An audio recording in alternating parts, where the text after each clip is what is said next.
ಹೋದ ವರ್ಷ ಈ ಗೊಂಬೆ ನನ್ನ ಹೊಟ್ಟೆಲಿದ್ಲು. ನೀವೆಲ್ಲ ಕೇಳೋ ಹಾಗೆ ಒಂದು ಗಂಡು ಒಂದು ಹೆಣ್ಣು ಮಗು ಆಲ್ರೆಡಿ ಇದೆ. ನಮ್ಮ ಪರಿಸ್ಥಿತಿ ನಮ್ಮನ್ನೇ ಭಯ ಪಡಿಸೋ ಥರ ಇದೆ. ಅಂಥದ್ರಲ್ಲಿ ಈ ಮಗು ಯಾಕೆ ಅಂತ ನನಗೂ ಕೂಡ ಅನಿಸಿತ್ತು. ಆದರೆ ಒಂದು ಜೀವ ತೆಗೆಯೋದಕ್ಕೂ ಒಂದು ಜೀವ ಕೊಡೋಕ್ಕೂ ವ್ಯತ್ಯಾಸ ಏನಿರಲಿಲ್ಲ.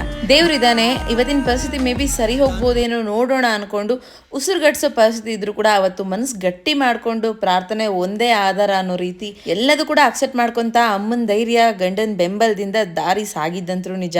ಸೊ ಹೌದು ಫ್ರೆಂಡ್ಸ್, ನಿಜ ದೇವರಿದ್ದಾನೆ. ಪ್ರಪಂಚದಲ್ಲಿ ಪ್ರಾರ್ಥನೆ ನಂಬಿಕೆ ಇವೆರಡಕ್ಕೂ ಅತಿಯಾದ ಶಕ್ತಿ ಇದೆ ಅಂತ ನಾನು ಏನು ನಂಬಿದ್ದೆ ಅದು ಸುಳ್ಳಾಗಲಿಲ್ಲ. ಈ ವರ್ಷ ಈ ಮುದ್ದು ಗೊಂಬೆ ಜೀವಂತವಾಗಿ 1 ವರ್ಷದ ಬಂಗಾರದ ಗಣಿಯಾಗಿ ನಮ್ಮ ಮನೇಲಿ ಸಂತೋಷ, ನೆಮ್ಮದಿ, ಪ್ರೀತಿ ಎಲ್ಲನೂ ಹೆಚ್ಚು ಮಾಡ್ತಾನೆ ಇದ್ದಾಳೆ.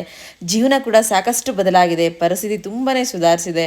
ನಾನು ಕಲ್ತಿದ್ದು ಇಷ್ಟೇ, ಜೀವನದಲ್ಲಿ ಇವತ್ತಿರುವಂಥ ಕಷ್ಟ ಮುಂದೆ ಮೇ ಬಿ ಸರಿ ಹೋಗ್ಬೋದೇನೋ. ಅದು ತಾಳ್ಮೆ ಮತ್ತು ಕೆಲಸದಲ್ಲಿ ನಮಗೆ ಶ್ರಮವನ್ನು ತೋರಿಸುವಂಥ ಆಸಕ್ತಿ ಇದ್ದರೆ ಮಾತ್ರ ಮುಂದೆ ಎಲ್ಲದೂ ಸರಿ ಹೋಗುತ್ತೆ ಅನ್ನೋದು